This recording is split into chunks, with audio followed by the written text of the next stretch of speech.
வந்தாங்களாம். ஜோசப்னு ஒரு அம்மா அப்பா இருந்தாங்க. மரியாள் ப்ரே பண்ணிருந்தாங்களாம்.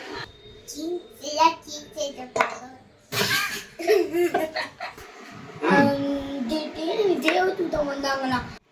காபிரியல் தூதன் வந்தாங்களாம்.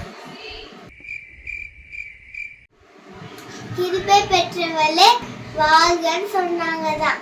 மரியாள் பயந்து நின்றுட்டு இருந்தாங்களாம். பயப்படாது, ஏசப்பா உன்கிட்டதான் பிறப்பாங்கன்னு சொன்னாங்கதான்.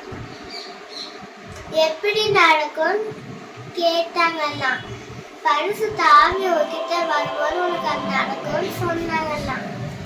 ஜோசப் தூங்கிட்டு இருக்கும் போதே திடீர்னு கனவுல ஏஞ்சல் வந்தாங்களே. ஏஞ்சலே மேரிய தள்ளி விடற, அதான் ஒய்ஃபு அப்படின்னு சொன்னாங்க. ஆலோசனை கத்தா எல்லாரும் வீட்லயும் பெத்லஹேம்ல கதவை தட்டிட்டே இருந்தாங்க. அப்புறம் இடம் இல்லைன்னு சொல்லி போன்னு சொல்லிட்டாங்க. அப்புறம் மாட்டு கொளுத்தலாம் மாட்டு தொடுவதான் இடம் இருக்குன்னு சொன்னாங்களாம். அவங்கதான் பேபி ஜீசஸ் பிறந்தாங்க. அவங்கதான் இடம் இருந்துச்சு. பயமே உள்ளதே வானத்துல தேவதூதன் வந்தாங்க.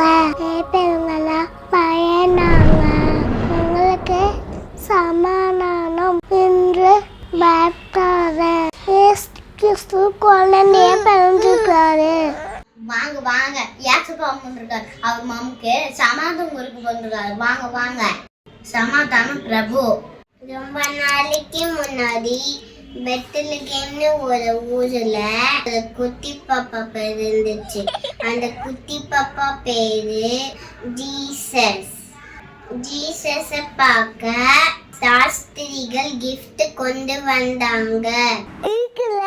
ஏதோ தெரியல, கூட்டிட்டு போச்சு. பொன் விரகம் வெள்ளை போல ஏசப்பாவை வணங்குனாங்களாம். நித்திய பிராய் மேய்ப்பர்கள் ராஜாக்கள் இயேசுவை பார்க்க வந்தாங்க. ஜீசஸ் வரும்போதுக்கு இததான் கிறிஸ்மஸ் செலிப்ரேட் பண்ணுறாங்க. இம்மானுவேல் தேவன் நம்மோட இருக்கிறார். Merry Christmas, merry Christmas, merry Christmas, merry Christmas, merry Christmas, merry Christmas, happy merry Christmas.